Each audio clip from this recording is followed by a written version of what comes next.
Hey, what's up, guys?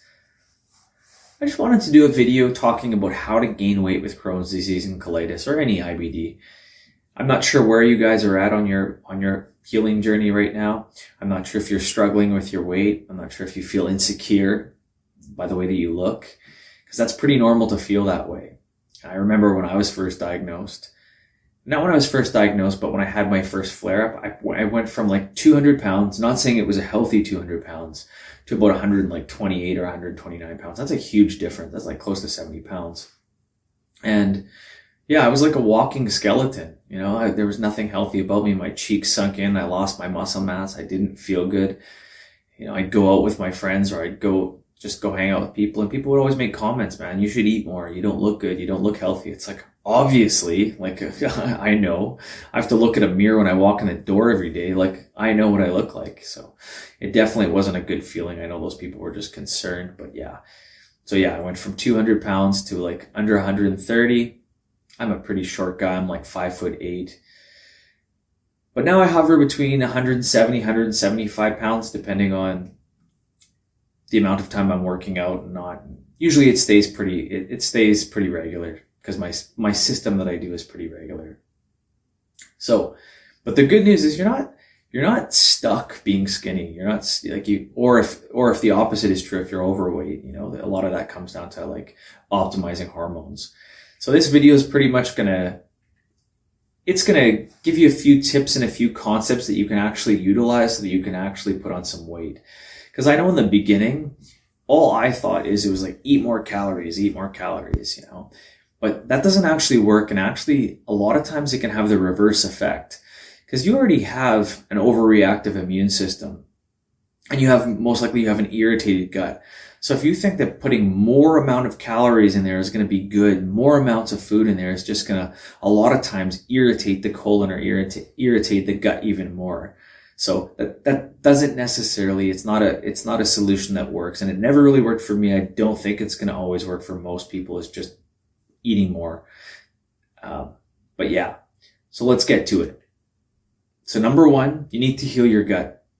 You need to reduce the inflammation, because it doesn't, if you're not absorbing it, it doesn't matter how much you eat. So you need to reduce the inflammation. And here's what you're going to do. And I'm just going to provide some general information here, but I'll provide a little bit more information in the description. So you're going to adopt a low carb, higher fat diet, and it has to include animal products. You want to consume 5 to 15 grams of L-glutamine. This stuff is awesome. It works at healing leaky gut syndrome, which is a bonus. You want to consume vitamin D. You want to consume fish oil, and specifically cod liver oil, and you want to reduce your stress. Number two, I sort of covered this in number one, is you want to eat more animal products, especially fattier cuts of meat and fish.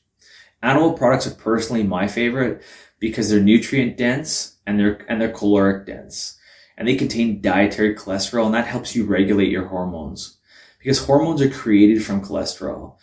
And I'm going to leave a little link to a talk in the description.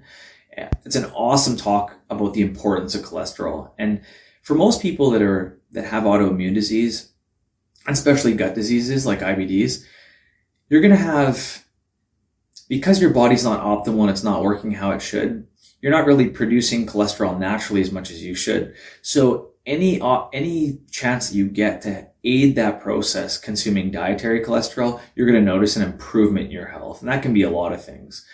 So, yeah. What else was I going to say about that? When it comes to cholesterol, sex hormone's huge. So you're going to notice that too. So increasing cholesterol is going to increase any kind of, if it's going to optimize hormones, but specifically sex hormones. And those are the hormones also that help build muscle, that help you look better and make you feel better. So it's going to improve your hormone function. And what happens usually when you improve your hormone function is you normalize your weight. And what I mean by that is, I mean that you're going to lose weight if you're overweight, or you're going to gain weight if you're underweight. And I think that a lot of times when it comes to calories, they don't matter as much as hormones do, because hormone optimization is more important here. And this is why some obese people can still gain weight even if they're in a caloric deficit. I know we've really been sold this calorie science stuff, but it's really not perfect. And it sort of exists in a vacuum when people are like in perfect health. When a person's obese, they obviously have some issues. They're not processing, whether it's insulin sensitivity, whether they have excess fat storage. They just got a lot of things going on. The same thing goes for you with having an autoimmune disease. You're not functioning, you're not on point right now. So you definitely have to optimize some hormones, and you'll see the difference. But trust me on this one, and you have nothing to lose but to try what I'm saying. Not at all. And number 3 is you want to try doing some form of resistance training. So whether it's doing pull-ups, whether it's doing push-ups, you can buy one of those bars that you can put in your door, or you can just buy a pull-up bar / push-up thing that they have on Amazon. They've got a lot of different options. Or you want to hit the gym, or you want to do a 20 to 30 minute, you can do a walk or a hike, whatever works for you. And you want to do this 3 to 4 times a week, and you want to allow for rest in between. And it's really important for the rest is because you already have a taxed immune system. Going balls to the wall, working out 5 to 6 times a week, that's not suitable, especially, I would say for anybody, but especially for somebody with an autoimmune disease where your body's already taxed constantly, especially your immune system. So give your body a break. And again, hey, if you're feeling awesome and you're healthy and you're working out hard 5 to 6 times a week and you have no problem, I got nothing to say that. If it's working for you, keep on doing it. But for most of the people that are watching this video, you're not in that situation. And I have been in remission for a long time.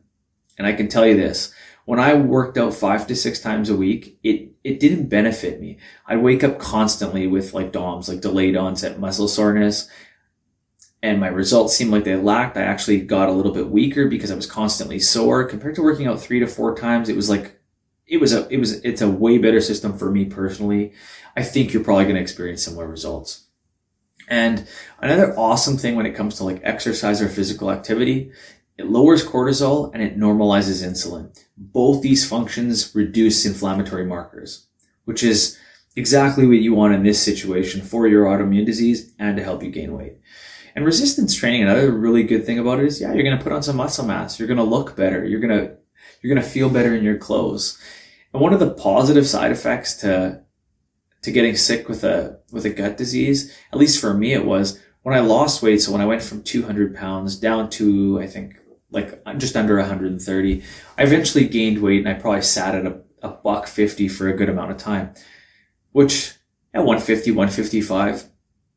And I wasn't really doing a lot of like resistance training. It was just more stuff at home.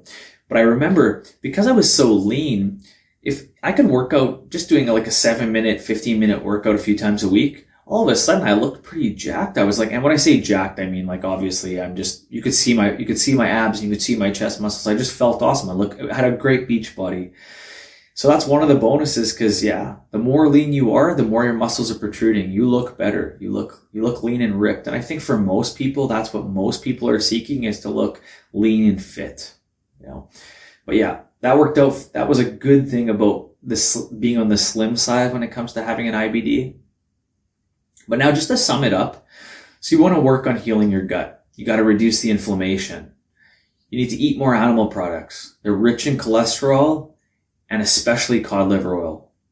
Awesome. Some good stuff. You want to include some form of resistance training. And if you can't do that, go for a walk. And walking you can do every day. Or you can go for a hike. Anything where you're walking in elevated areas, when you're walking up, it's an awesome workout, especially for your legs. And when it comes to this stuff, don't overthink it, because I know that a lot of times we want to overthink it, and we think that there's a bunch of things that we have to do. It's really not as hard as you think. Focus on the things that I mentioned in this video, and the rest is going to take care of itself. You're going to optimize your hormones, you're going to reduce inflammation, and you're going to normalize your weight. So that works on both sides of the equation. So if you're too slim, you're going to gain weight. If you're overweight, you're going to lose weight. And you pretty much just got to trust me that this works. There's a lot of science behind it, but I'm just telling you from experience that it works on both sides of that. If you normalize hormones, it works on both sides. to gain weight and to lose weight, depending on where you're sitting. And now my question is to you guys, is that for the people, what have you found helps you gain weight the best? And have you found that it's harder to keep weight on and gain weight with a lot of symptoms? Let me know your guys' experience. Again, like I said, I'm really trying to create some dialogue here. I want to offer the most amount of value.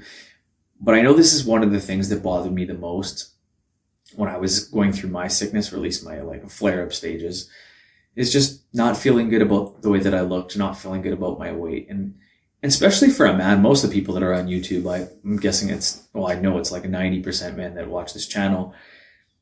You want to fit your clothes properly. You want to feel good about the way you look. You want to be able to go out and not feel insecure, not have everybody call you skinny. And there's a difference between being lean and being skinny, but having your cheeks sunk in and seeing your eye sockets and just look like a skeleton isn't a fun way to exist. But the great news is you don't have to exist like that. You can be lean and fit. And I found that this autoimmune disease, it's really been a blessing for me, because it really has forced me to change my lifestyle. It's forced me to change, and especially on the diet end of things, is if I could eat whatever I want, and I can eat whatever I want, I just can't do it forever. So I can't go 2 or 3 weeks eating a bunch of sugar, going back to a standard American diet without feeling some form of side effects. So I might not go into a flare because it's been a long time. But what will happen is I'll just feel less than optimal. So I could have a little bit of stomach cramps. I might feel joint pains. I'll feel things like that. But knowing that I have this autoimmune condition, and it's like breaking an ankle, right? Your ankle could heal, but you always know that there's a potential weakness there. And that's how it is with this situation. So it always keeps me on the straight and narrow when it comes to dieting. Because I cheat on the weekends. So I do my lower carb, higher fat during the week, and on the weekends I enjoy cheat meals. But this lifestyle, because of that immune system, it really forces me to stay on that straight and narrow, and that allows me to feel good. You know what I mean? I'm 39 years old, and I still have a lot of energy. I can work with the best of them. I'm working with 20-year-olds, and I definitely don't feel like they're outworking me. And I work in a construction industry, so it's definitely a good place to be with this situation. You might not think of it as a blessing, but it's become a blessing, and I think you'll realize that at one point in time. But I'm done this video, seeing that I've talked for almost over 12 minutes. It's been a little longer than I expected, but thank you so much, guys, for watching. I appreciate it. Make sure to leave a comment. Let's have a conversation, and peace.